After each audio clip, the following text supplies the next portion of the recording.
Hello, everyone. Law and order are the building blocks to the American dream. But if anarchy prevails, this dream comes crumbling down. Anarchy in our streets is unacceptable, and anger is not enough. You have a president committed to action. The DOJ has arrested over 100 anarchists for rioting and destruction of federal property. The DOJ has also charged 4 men in federal court for attempting to tear down the statue of Andrew Jackson in Lafayette Square. The FBI has over 200 open domestic terrorism investigations ongoing. AG Barr has created a task force on violent anti-government extremists led by the U.S. Attorney's Office in New Jersey and the U.S. Attorney's Office in northern Texas. With 200 Trump-appointed judges confirmed, the rule of law will be upheld. Democrats at all levels, federal, state, and local, have done nothing. Senate Democrats blocked bipartisan police reform. Minnesota's Democrat governor failed to urgently deploy the National Guard. It took President Trump for that to eventually happen, his suggestion and the ultimate descendants into chaos there in Minneapolis. 3 Democrat Minneapolis council members voted to abolish the police while they themselves were getting a private security detail. That's quite rich. Democrat mayor of Seattle called the CHOP zone, the autonomous zone, the summer of love. It is anything but that, with 1 dead, multiple shootings, and desperate pleas for help unanswered by business owners and others. 11 people were shot in 12 hours this weekend in the Democrat-run New York City, and 61 people were shot in Democrat-run Chicago, and 15 fatally killed. A Democrat state, a Democrat city. President Trump stands against defunding our brave police officers, caving to mob rule, and cancel culture which seeks to erase our history. Let's be clear. The rampant destruction of statues is not a part of any ideology, but this anarchy is aided by failed Democrat leadership. And as President Trump has tweeted, these statues, quote, are great works of art, but all represent our history and heritage, both the good and the bad. It is important for us to understand and remember, even in turbulent and difficult times, and to learn from them. So let's stand for law and order, for peace in our streets, and against anarchy. This is President Trump's vision for the future. And with that, I'll take questions. Kristen. Thank you, Kayleigh. I know you said that President Trump was never briefed on these reports about the Russian bounties and whatnot, but can you say that he was briefed today? Look, I'll say this, that the U.S. receives thousands of reports a day on intelligence, and they are subject to strict scrutiny. While the White House does not routinely comment on alleged intelligence or internal deliberations, the CIA director, NSA, National Security Advisor, and the Chief of Staff can all confirm that neither the president nor the vice president were briefed on the alleged Russian bounty intelligence. But has he been briefed since all of these reports came out? So let me back up and say this, that there is no consensus within the intelligence community on these allegations, and in effect, there are dissenting opinions from some in the intelligence community with regards to the veracity of what's being reported, and the veracity of the underlying allegations continue to be evaluated. And one more question, if I could. Is he upset that this intelligence was reportedly shared with the British government, but not him? I have no further comment on that other than to just point you back to the 2 assertions that I made previously. Kristen. Thank you, Kayleigh. How could the president not be briefed on the Russia bounty story? Was he out of the loop by his own intelligence community?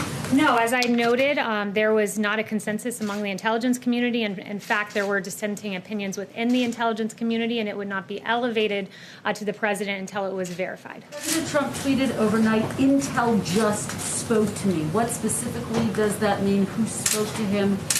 Did that person, in fact, give the president a full briefing in that conversation? So I have no further details on the president's private correspondence. Tell us who's coming to the White House today and who's going to brief those lawmakers. So what I can tell you about that is that last night the Chief of Staff, Mark Meadows, called both Senator McConnell and Congressman Hoyer and said that he would be briefing 8 members from the committees of jurisdiction.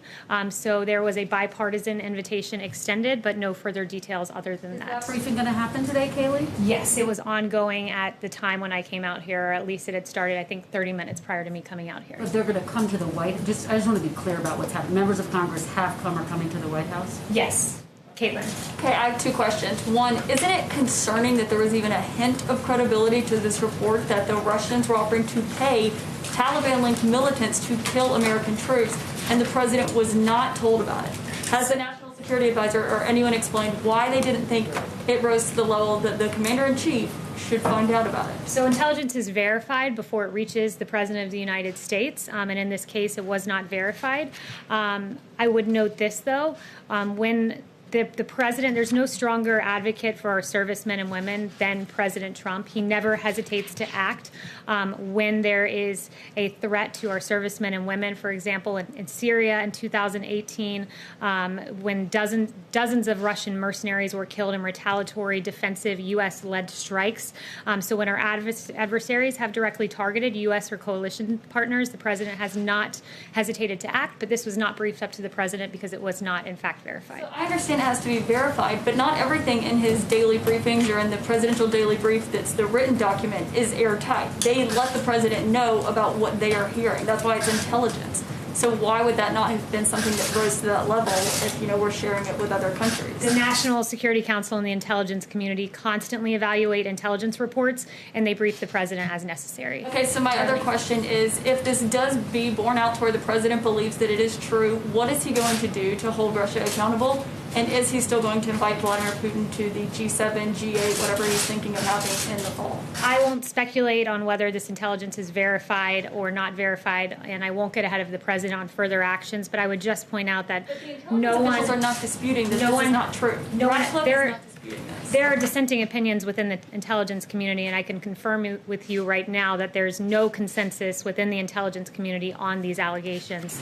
And further, I would just point out, I won't get ahead of the president on actions, but with regard to Russia, this president has been extremely strong on Russia, imposing sanctions on hundreds of Russian individuals, expelling dozens of diplomats, closing 2 Russian consulates, withdrawing from an INF treaty, and several other actions. Disputing it in the intelligence community. I have no further notifications for you other than to tell you there's no consensus and there are dissenting opinions from some within the intelligence community. You don't think this report is true? I'm telling you this, that there's no consensus in the intelligence community and that the dissenting opinions from some in the intelligence community exist. Darlene. Thank you, Kayleigh. I wanted to go back to the tweet the president tweeted yesterday and then removed. This morning you said that he didn't hear the phrase white power in your portion of the video, and that when it was signaled to him that that was there, he took the tweet down.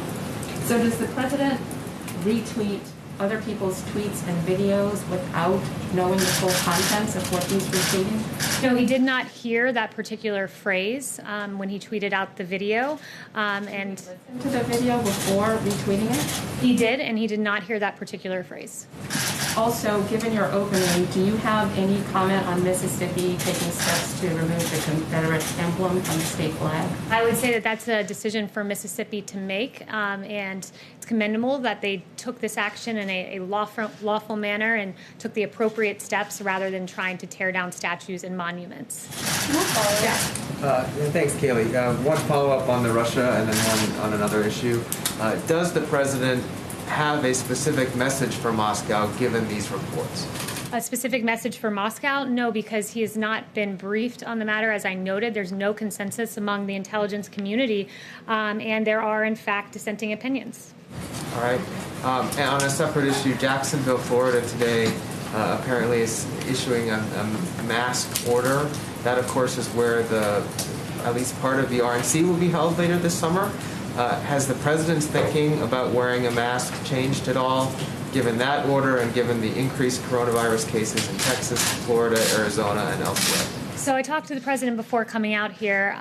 It's his choice to wear a mask. It's the personal choice of any individual as to whether to wear a mask or not. He encourages people to make whatever decision is best for their safety, but he did say to me he has no problem with masks and to do whatever your local jurisdiction requests of you.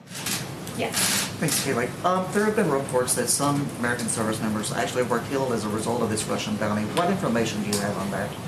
Look, again, I pointing you back to the fact that there's no consensus within the intelligence community. And I would also note that for those of you that are always taking the New York Times at their word, they erroneously reported that the president was briefed on this. He was not briefed on this, and neither was the vice president. So before buying into full-fledged a narrative from the New York Times that falsely stated something about the president, that you would wait for the facts to come out. And note, once again, there's no consensus in the intel community, and in fact, there are dissenting opinions from some within it. But Yeah. So you say that he wasn't briefed. Does that mean it wasn't in the PDB either?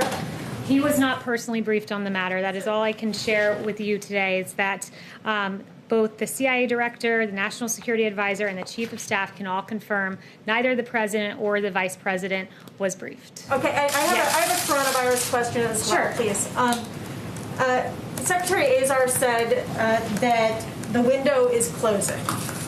This is, cases are on the rise. This is a very serious time. Obviously, the vice president held a briefing on Friday. What is the president's message to the American people, and why aren't we seeing him publicly talk to the public, encourage them to do things to stay safe? I would note that there was a whole coronavirus task force briefing on Friday where all of these questions that the American public had were addressed. We're encouraged to see that fatalities are coming down, that this Sunday, I believe, we had our lowest fatality rate since, I believe it was March 22nd, so late March. What that signals to us is we're catching people in the communities. The people who are being infected tend to be those, as Vice President Pence has noted, half of those testing positive are under the age of 35. This means we're catching people in their communities. We're aware that there are embers that need to be put out, but these signs of a decreasing fatality, increased and enhanced therapeutics that we've identified, 4 of them, dexamethasone, convalescent plasma, and remdesivir, and one other, that they are working. Remdesivir in particular reduces hospital time by 1/3. So these things make us uniquely equipped to handle the increase in cases that we've seen. Yes, Brian. Kayleigh, there's a national conversation going on right now about the proper place of symbols of the Confederacy, statues, memorials, names, and the president has repeatedly inserted himself into this debate. And I think a lot of people are trying to understand what his view of memorializing the Confederacy is and the proper place of the Confederate flag. So a couple questions. One, does President Trump believe that it was a good thing that the South lost the Civil War? And then two, is he interested in following NASCAR's example and banning the Confederate flag at his own events? Well, your first question is absolutely absurd. He's proud of the United States of America. Second, with regard to our statues, Americans oppose tearing down our statues. There's a Harvard-Harris poll released just last week that shows 60% of respondents said the statues should remain, and 71% said local governments should block groups from physically destroying the statues. So he stands on the side of preserving our history. The question was actually about the Confederate flag at his rallies. Is he interested in banning the Confederate flag at his rallies? That would be a question for his campaign, but look, this president's focused on taking action, on fixing problems. It's why he had his executive order just a few weeks ago to keep our streets safe and secure.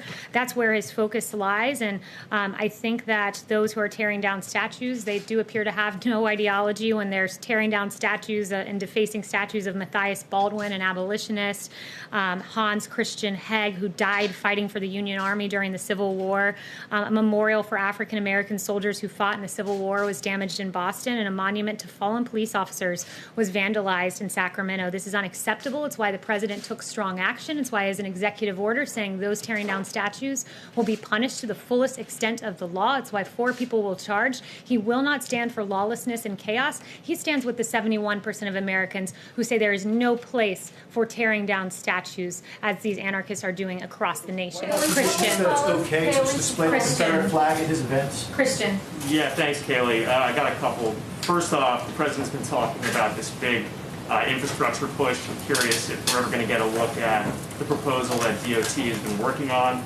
And then secondly, curious if you could give us a little info on how the Phase 4 negotiations are going. Do you get a sense that Congress is open to the back-to-work bonus that the president said he's in favor of? I don't have any updates for you on phase 4 or infrastructure, but the president has mentioned for the last 3 years he's very keen on Democrats coming to the table and working with us on infrastructure. He's keen on in a phase 4 seeing a payroll tax holiday, which helps low-wage workers and those who need it most. These are real effective measures that could help the American people, but the onus is really on Democrats to come to the negotiating table. Is there any indication that this is going to be different than infrastructure in February? I mean, that was roundly denounced by all the Democrats. Yeah, I won't get ahead of the president or those negotiations. Stephen. Thank you. I have 2 questions. First, about the statues. I covered pretty closely the Trump inauguration rioting trials, and those all ended in essentially jury nullification, and no one was convicted. And I was wondering if President Trump is concerned about the possibility that the same will happen with the people who were charged before for trying to topple the Jackson statue, particularly given his personal role helping apprehend suspects. Look, that'll be a decision for the courts to make and for juries to make, but the president is very keen on seeing these actions brought to justice, because tearing down American monuments and defacing federal property and defacing the Lincoln Memorial are not things the American public want to see, as noted with that 71% poll. Got it. And my second question is, over the weekend, President Trump retweeted a contrast of his presidency and President Obama's, and there was a chart of the different things that President Obama did and President Trump did, and one of the differences was President Obama approving the extrajudicial killings of Americans overseas. There was a little bit of confusion earlier in President Trump's presidency about his position on that. Are you able to clarify whether he opposes that? Look, I would just say this. The president will always point to the difference between his record and that of President Obama, which is what he was getting at with his tweet. You had, on one hand, the Obama-Biden presidency, the weakest economic recovery since World War II. With President Trump, we got to the hottest economy in modern history. With President Trump, you saw ISIS defeated. With Vice President Biden and President Obama, the so-called JV team of ISIS became the varsity team and overran 2 separate countries. So the president will always draw contrast with President Obama, and those are just 2 of the many, and he was drawing a contrast in that tweet. Kayleigh. Thanks, Kayleigh. I have 2 questions on COVID-19. First off, remdesivir, we found out today the pricing of it going forward for roughly a 5-day trial, $2,300 for government-backed programs, $3,100 in the commercial marketplace. Does the White House, does President Trump approve of that pricing, of that price point, considering there's been some criticism as to whether or not that's too high? So, Blake, that's a really good, important and substantive question that I think deserves a good answer to. And first, the wholesale acquisition costs, or the federal supply schedule, is about $3,200 for a course of remdesivir. But remdesivir is an inpatient drug done by infusion, and because it is an inpatient drug, the patient would be very unlikely to see the cost of the drug and to pay the cost of the drug, because the way that hospitals get reimbursed for inpatient drugs is that they are paid flat fees for admission. And as Secretary Azar explained to me, this means in layman terms that hospitals have to eat the cost of treatment used. But if they buy remdesivir for, let's say, $3,200, which is the wholesale acquisition cost, and that remdesivir drug saves that patient time in the hospital, they only spend a third of the time in the hospital as a patient without remdesivir. That would mean that the hospitals are actually profiting because they're getting the patient out early. So that basically all comes down to saying that the patient will not see that cost. With the price point. Right. And then secondly, just picking up what Jeff had asked about masks. You said the president had no problem with masks and that individuals should do whatever their local jurisdiction requests. However, the HHS Secretary Alex Azar said this weekend, quote, "We've got to practice social distancing. We've got to use face coverings when we can't practice social distancing." So if individuals are going into an area and social distancing cannot be practiced, should they listen to the local jurisdiction in which face masks might not necessarily be mandated, or should they listen to the HHS secretary who says wear a face mask? So the CDC guidelines they are recommended but not required, and the president would encourage everyone to follow the orders of their local jurisdiction and CDC guidelines. Todd. Thank you. So one question follow-up and then a separate issue. I just want to be clear, there are congressional leaders who are being briefed on the Russia situation, but the president has still not been briefed on the situation? Look, this has been asked and answered. The president is briefed on verified intelligence. And how does he know, if he hasn't been briefed, how is he certain that Russia didn't put out these bounties? The president is briefed on verified intelligence, and again, I would just point you back to the absolutely irresponsible decision of the New York Times to falsely report that he was briefed on something that he in fact was not briefed on. And I really think that it's time for the New York Times to step back and ask themselves why they've been wrong so often. The New York Times falsely claimed Paul Manafort asked for polling data to be passed along to Oleg Deripaska before having to issue a correction. In June of 2017, the New York Times falsely wrote all 17 intel agencies had agreed on Russian interference before having to issue a correction that it was only 4 agencies. In 2017, February of that year, New York Times published a story claiming Trump campaign aides had repeated contacts with Russian intelligence, which even James Comey has said was almost entirely wrong, New York Times. New York Times published a column in March of 2019 by a former Times executive editor that asserted the Trump campaign in Russia had an overarching deal that the quid of help in the campaign against Hillary for the quo of a new pro-Russian foreign policy. That's what we call the Russia hoax, which was investigated for 3 years with taxpayer dollars before ultimately getting an exoneration in the Mueller report. It is inexcusable, the failed Russia reporting of the New York Times, and I think it's time that the New York Times and also the Washington Post hand back their Pulitzers. Why hasn't the president condemned white power, Kayleigh? Why hasn't he condemned that tweet?